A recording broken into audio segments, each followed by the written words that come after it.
We read how Yosef had shared his dreams with his brothers and how he antagonized them. It created a level of hate to the point where ultimately they wanted to kill him. And initially they were going to kill him, and Reuven intervened. And he said, why should we shed our brother's blood? Why don't you just throw him to one of the pits in the desert? And they threw him into the pit. Over time, Reuven wasn't present, and the brothers said, why should we have him die in the pit? A caravan of Arabs were traveling by. They took him out of the pit, and they sold him into slavery. But initially, when they put him into the pit, the Torah tells us, they took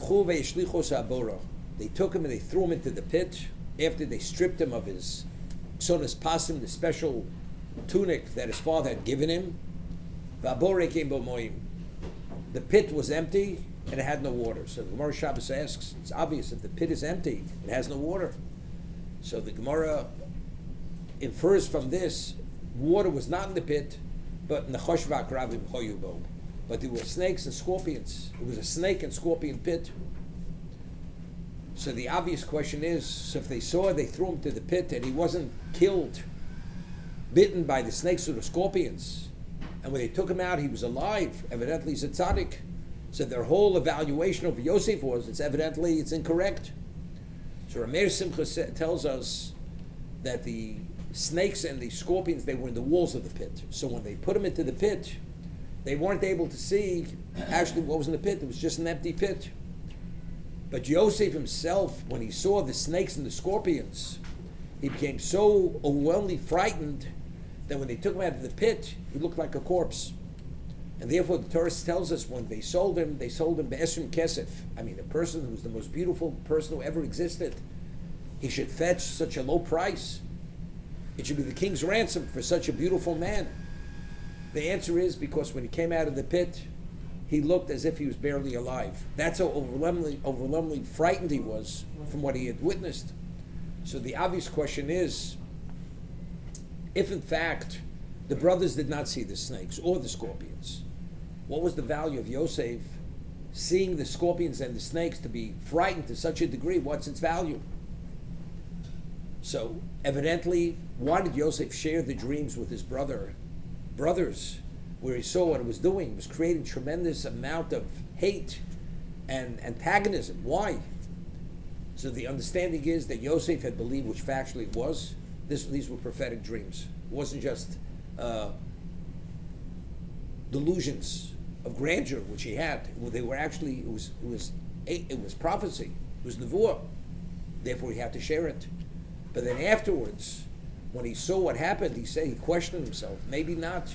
Maybe it was a misreading of what I thought. Maybe I thought it was a prophecy. But it wasn't. It was delusions of grandeur.